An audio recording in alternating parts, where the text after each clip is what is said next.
नमस्ते फ्रेंड, कैसे हैं आप सभी। मैं बिहार की बेटी, झारखंड की बहू, आप सबों का मम्मास ब्लॉग में बहुत बहुत स्वागत करती हूँ। आज का ब्लॉग फिर मैं लेकर आई हूँ, जो कार्तिक मास में पड़ने वाली एकादशी पड़ती है शुक्ल पक्ष में, उसका बारे में आप लोगों के साथ शेयर करूँगी। तो पहली मान्यता के अनुसार, पौराणिक कथाओं के अनुसार, हमारे शास्त्रों के अनुसार एकादशी क्यों मनाई जाती है और कितने तरह की एकादशी होती है, वो मैं आप लोगों के साथ शेयर करूँगी।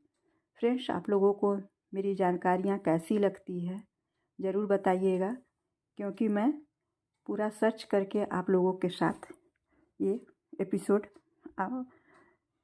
शेयर करती हूँ। तो आइए जानते हैं एकादशी व्रत को करने से जीवन में क्या क्या हमें मिलता है। तो इसकी करने से सबसे पहले तो हमारे जीवन में कोई भी बाधा नहीं आती है, सब कुछ कुशल मंगल होता है। जीवन में सारी समस्याओं का निदान एकादशी के व्रत में पाया जाता है। दुर्भाग्य, दुख और दरिद्रता तथा अनेक प्रकार के कष्ट दूर होकर मोक्ष और सौभाग्य की प्राप्ति होती है। एकादशी कितने तरह का होता है ये भी जानना जरूरी है। तो एकादशी पालन करने का 3 तरह से किया जाता है। सबसे उत्तम एकादशी है जो निर्जला एकादशी है, अर्थात बिना जल और भोजन का किया जाता है। दूसरा एकादशी है जो जल ग्रहण करके मनाया जाता है, इसको मध्यम वर्ग में रखा जाता है। और अधम तीसरे प्रकार की एकादशी है जो फल ग्रहण करके मनाया जाता है। हिंदू धर्मशास्त्रों में शरीर और मन को संतुलित रखने के लिए व्रत और उपवास का नियम बनाया गया है।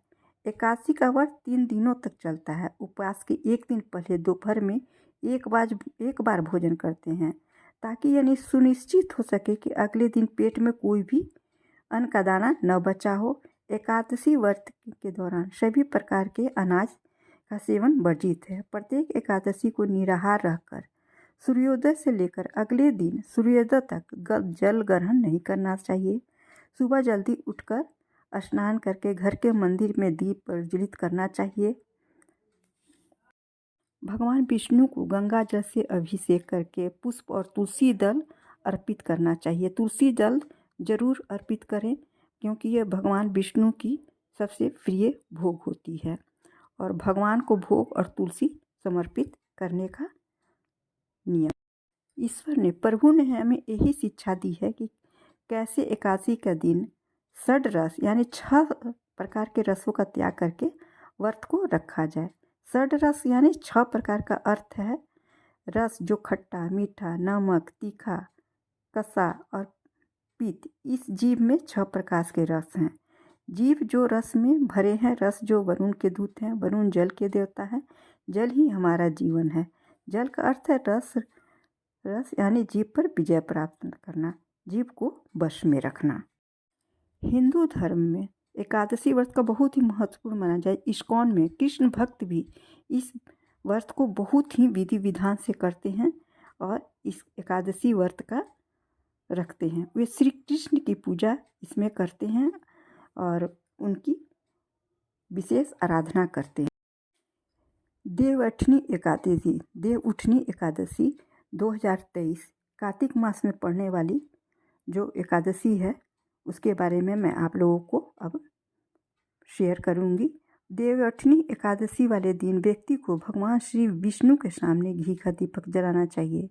उसके बाद पूरे घर, आंगन, छत और मुख्य द्वार पर दिया जरूर रखना चाहिए।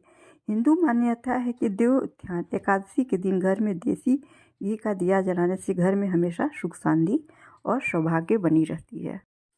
देवउठनी एकादशी की पूजा में एकादशी की कथा का पाठ या श्रवण जरूर करना चाहिए और सबसे अंत में श्री हरि और माता लक्ष्मी की आरती करना चाहिए तथा अधिक से अधिक लोगों को इस व्रत में पूजा का प्रसाद बांटना चाहिए। एकादशी, देवउठनी एकादशी के दिन श्री विष्णु का आशीर्वाद पाने के लिए व्यक्ति को प्रातःकाल सूर्योदय से पहले उठकर स्नान करना चाहिए और फिर उसके बाद उगते हुए सूर्य को देवता को अर्घ्य देना चाहिए। इसके बाद भगवान श्री विष्णु का व्रत एवं पूजन का संकल्प करना चाहिए। कोई भी पूजा संकल्प के बिना अधूरा होता है, इसलिए संकल्प जरूर करें और अपने घर के ईशान कोण में उनकी विधि विधान से फल फूल दीप चंदन भोग आदि अर्पित करके पूजा करनी। अब फ्रेंड्स, ये भी जानना जरूरी है, कार्तिक मास के शुक्ल पक्ष की एकादशी की पूजा कितने बजे, शुभ मुहूर्त क्या है इसका। तो शुक्ल पक्ष की एकादशी 22 नवंबर 1923 की रात्रि 11:30 बजे से प्रारंभ होकर 23 नवंबर 2023 की रात्रि 9:01 समाप्त होगी। ऐसे में उदया तिथि के अनुसार इस साल देवोत्थान एकादशी का पावन पर्व 23 नवंबर 2023 को मनाया जाएगा और इस व्रत का पारण अगले दिन 24 नवंबर 2023 को प्रातःकाल 6:51 से लेकर 8:57 के बीच किया जा सकेगा। एकादशी का व्रत बिना पारण का अधूरा रहता है, ये जरूर ही जानना चाहिए। सनातन परंपरा में एकादशी तिथि को भगवान श्री विष्णु की पूजा के लिए बहुत ज़्यादा शुभ माना गया है, लेकिन इसका महत्व तब और बढ़ जाता है जब यह कार्तिक मास के शुक्ल पक्ष में पड़ती है और देव उठनी या फिर देवोत्थान एकादशी के नाम से जानी जाती है। हिंदू धर्म में देव उठनी को इसलिए बहुत ज़्यादा महत्व और शुभ माना गया है क्योंकि इसी दिन भगवान श्री विष्णु 4 महीने के बाद अपनी योग निद्रा से जागते हैं और उसी के बाद शुभ कार्यों की शुरुआत होती है। देव उठनी एकादशी कार्तिक मास के शुक्ल पक्ष की देवोत्थान या फिर कहें देव उठनी एकादशी पर श्री हरि अपने योग निद्रा से जागते हैं और उसमें शादी ब्याह जैसे मांगलिक कार्यों की शुरुआत होती है। उसकी तारीख, मुहूर्त, शुभ मुहूर्त और पूजा आदि के बारे में हम सभी जानते हैं और इसका बहुत ही महत्व होता है। इस दिन स्वार्थ सिद्धि योग पूरे दिन रहेगा। अमृत सिद्धि योग प्रातःकाल 6:51 से शाम को 4:01 तक और सिद्धि योग प्रातःकाल सुबह 9 से लेकर शाम को रहेगा। तुलसी विवाह का मुहूर्त और योग ये भी जानना बहुत जरूरी है। तुलसी विवाह का आयोजन प्रदोष काल में होता है। इस बार तुलसी विवाह के दिन प्रदोष काल शाम 5:25 से शुरू हो रहा है। तुलसी विवाह का मुहूर्त 5:25 के बाद शुरू होगा।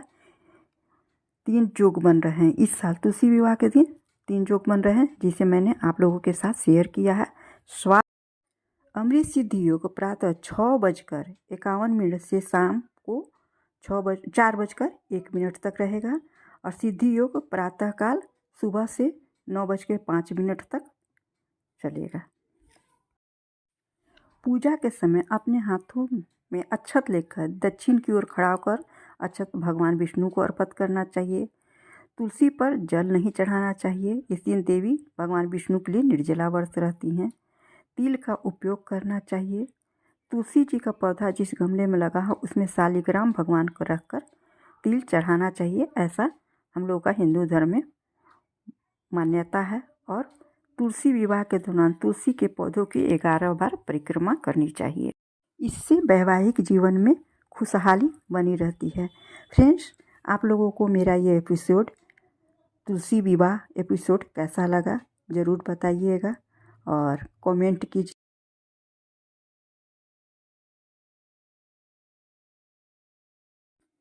फ्रेंड्स, लाइक शेयर और सब्सक्राइब अवश्य कीजिएगा और सपोर्ट कीजिएगा। आप लोगों को कैसा लग रहा है। Thanks for watching my dear friends. Take care.